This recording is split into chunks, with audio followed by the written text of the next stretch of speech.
मुझे लगता है कि भारतीय जनता पार्टी ने जो गलती लोकसभा चुनाव के समय की थी, संगठन और नेता का जो एक डिस्कनेक्ट था, हाँ। उसको हरियाणा चुनाव में इन्होंने ठीक कर लिया।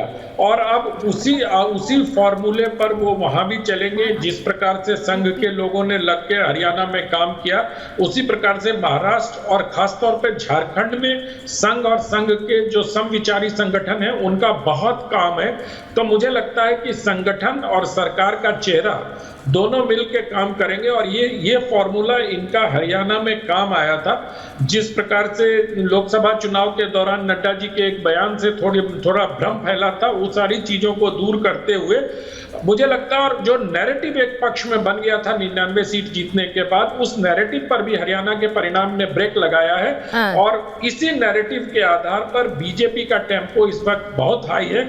और हमें ये नहीं भूलना चाहिए कि दो बहुत बड़े जो संगठक हैं वो महाराष्ट्र के चुनाव में और झारखंड के चुनाव में लगे हैं। एक भूपेंद्र यादव महाराष्ट्र में बहुत साइलेंटली पिछले 2 महीने से काम कर रहे हैं, लोगों को पता भी नहीं है। और इधर हिमंत बिस्वा शर्मा और शिवराज सिंह चौहान की टीम यहाँ काम कर रही है, और साथ ही साथ लक्ष्मीकांत वाजपेयी भी झारखंड में काम कर रहे हैं, जो जमीनी स्तर पर कार्यकर्ताओं को जोड़ने के काम में लगे हैं। तो आप जो बात कह रहे हैं कि संगठन स्तर पर काम हो रहा है, मैं एक बार उत्तर प्रदेश की तस्वीर देखना चाह रही हूं, क्योंकि यूपी में पिछले कुछ समय से इतने मुद्दे रहे, और वो बहुत इंटरेस्टिंग होगा, क्योंकि जिस तरह से 37 सीटें लेकर समाजवादी पार्टी लोकसभा में आई, उसके बाद कह दिया है और अखिलेश यादव ने क्लियर कर दिया है कि भाई द वॉर इज ऑन, यानी कि ये युद्ध अभी बाकी है और उसमें हम जीत कर दिखाएंगे। वो 37 को इसमें 80 में बदलना चाहते हैं, और यूपी उपचुनावों के लिए वो 10 में से 10 की बात कर रहे थे, अब तो 9 सीटों पर चुनाव हो रहा है। लेकिन यूपी में सिद्धार्थ जी आपसे पूछ रही हूं, जाति का शोर भी रहा है, आप जानते हैं, बुलडोजर का मुद्दा भी रहा है, एनकाउंटर का भी मुद्दा रहा है।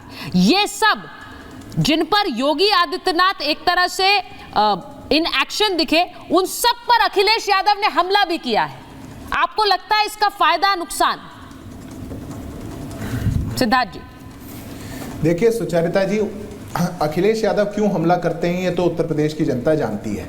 वो हमला भी बड़ा सेलेक्टिव करते हैं, क्योंकि जिनकी पूरी आधारशिला ही एक समाज को जाति में बांटने की हो, वो अपराधियों में भी जाति देखते हैं, वो एक्शन में भी जाति देखते हैं, हर चीज में देखते हैं। अगर वो सब चीजों पर बोलते होते तो बात अलग थी, तो कोई प्रिंसिपल और फंडामेंटल की बात की जा सकती थी।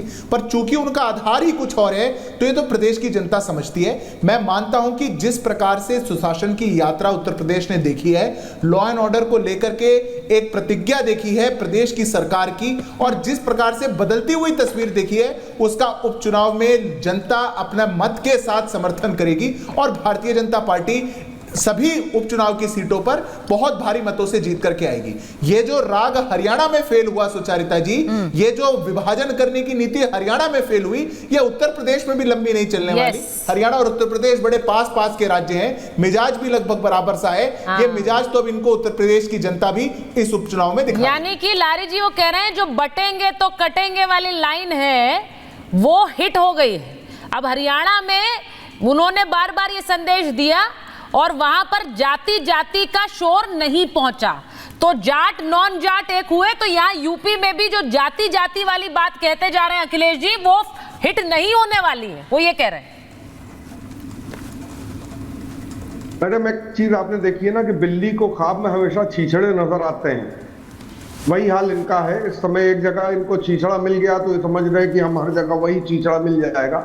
ऐसा नहीं है, यहाँ का सिस्टम दूसरा है, यहाँ पे मामले दूसरे हैं, यहाँ पे जो लॉ एंड ऑर्डर की सिचुएशन है दूसरी है, यहाँ पे जुल्म और सितम की चीजें दूसरी हैं।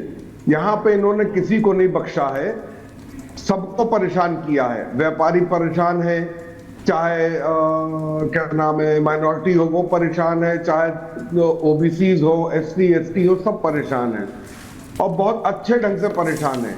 यहाँ पे आप आइए तो आपको रात में वसूली करते हुए पुलिस वाले भी मिल जाएंगे, यहाँ पे आप आइए तो रात में वसूली करते हुए आरटीओ भी मिल जाएगा। जीएसटी वाले कैसे घुस के परेशान करते हैं, कैसे क्या नाम है व्यापारी का हार्टफेल तक हो जाता है। आप आइए, आकर एक बार देखिए हाथ कंगन को फारसी क्या, पढ़े लिखे को फारसी क्या। सिद्धार्थ जी भी यही है, हम भी यही कब से हो रहा है? जहां तक मुझे उम्मीद है, ये कब से हो रहा है? जहां तक मुझे उम्मीद है कुछ दिनों में रिजल्ट, जहां तक मुझे उम्मीद है कुछ दिनों में रिजल्ट आएगा तो हम लोग बैठकर फिर से एक बार बात कर लेंगे। नहीं, आप ये जो बात कह रहे हैं कि कानून व्यवस्था बदहाल है और वहां वसूली हर जगह हो रही है, कब से हो रहा है? मेरा सवाल ये था। मैडम, इस चीज की बढ़ोतरी बहुत समय से हो गई है, 7-8 साल हो गया है। 7-8 साल हो गया, तो 7-8 साल हो गए हैं लारी जी, लेकिन फिर भी बीजेपी को चुन रही है यूपी की जनता। वहां योगी आदित्यनाथ फिर से आ गए। मैडम, इधर जो ज्यादा वसूली 2-2.5 साल से बहुत, अच्छा 2-2.5 साल से ज्यादा हो गई, और जो परेशानियां हुई हैं वो परेशानियां भी अभी देखने को मिल रही हैं। लारी जी देखिए तो लारी जी, अब देखिए, अब आपने बोला 7-8 साल, फिर बीजेपी के रिटर्न की बात हुई तो आपने कहा चलिए 2-2.5 साल से ज्यादा हो गई है। तो अब आप ये मान रहे हैं कि अगले विधानसभा चुनाव में इतनी अति हो जाएगी कि आप लोग आ रहे हैं, समाजवादी पार्टी आ रही है? मैं इनके जुल्म की बात कर रहा हूं कि 7-8 साल से जुल्म चल रहा है, 2.5 साल से जुल्म की इंतहा हो गई। उसका रिजल्ट है कि आप देख लीजिए एमपी के चुनाव में क्या हुआ यूपी में। हाँ। अभी आप देख लीजिए मिल्कीपुर। ठीक है, अब अच्छा ये इम्पोर्टेंट है, ये इम्पोर्टेंट है। एक बार मैं बताइए, मिल्कीपुर की सीट का चुनाव क्यों नहीं हो रहा है? हाँ। मिल्कीपुर पर चुनाव क्यों नहीं हो रहा है? क्यों नहीं हो रहा बताइए भाई, आप हैं, आप तो पत्रकार हैं, आप बताइए मिल्कीपुर पर चुनाव क्यों नहीं हो रहा? मैं ये जो चीज बोल रहे हैं लारी जी, मैं अनंत जी आपके पास आ रही हूँ। इंपॉर्टेंट ये है, उन्होंने कहा कि ये जो इंतहा हो रही है बकौल लारी जी, उसका नतीजा है कि 37 सीटें समाजवादी पार्टी को लोकसभा में मिली। आपको लग रहा है कि वो जो इम्पैक्ट है, वो जो 43 सीटें मिली है समाजवादी पार्टी को। अच्छा ठीक है 43 मान लीजिए आप, वो जो गठबंधन को मिल गई, अब मुझे ये बताइए कि वो उसका प्रभाव क्या इन उपचुनावों पर पड़ेगा? सुचरिता जी, पहले तो एक भ्रांति इनकी दूर कर दूं, ये कह रहे हैं मिल्कीपुर में चुनाव क्यों नहीं हो रहा। जो भी विधानसभा क्षेत्र इलेक्शन पिटीशन के अंदर है, उन स्थानों पर चुनाव नहीं हो रहा है। Chief election commissioner Rajiv Kumar ने बहुत स्पेसिफिकली मिल्कीपुर के बारे में ये उत्तर दिया, इसलिए ये भ्रांति न फैलाएं कि मिल्कीपुर फैजाबाद के चुनाव नतीजों से प्रभावित होकर चुनाव आयोग को प्रभावित करके नहीं करवाया जा रहा। इस तरह के दुष्प्रचार से बचना चाहिए, क्योंकि चुनाव आयोग ने स्पष्ट किया। दूसरी बात जो आपने पूछा कि इसका क्या असर इस पर पड़ेगा, मुझे नहीं लगता है, क्योंकि अब हर लेवल पर लोग सतर्क हो गए हैं। भारतीय जनता पार्टी में योगी आदित्यनाथ को भी पता चल गया है कि अब किस तरीके से चुनाव में जो भीतराघात हुए या जिस प्रकार से अफसरों ने कुछ गड़बड़ियां की और जिस प्रकार से संगठन को साथ लेकर उनको चलना है, मुझे लगता है कि संगठन और सरकार इस बार चुनाव में साथ जा रहे थे और साथ जाने के परिणाम मुझे लगता है कि दिखाई देंगे। लोकसभा चुनाव की गलतियों पर गहन मंथन बीजेपी में हुआ। बीजेपी और संघ के लोगों ने मिलकर इस जो भी कठिनाइयां थी उसको दूर किया और लगातार इन दोनों संगठनों के बीच बैठकें हो रही हैं। जो बात आपने तो कही, मुझे नहीं लगता कि इसका असर पड़ेगा।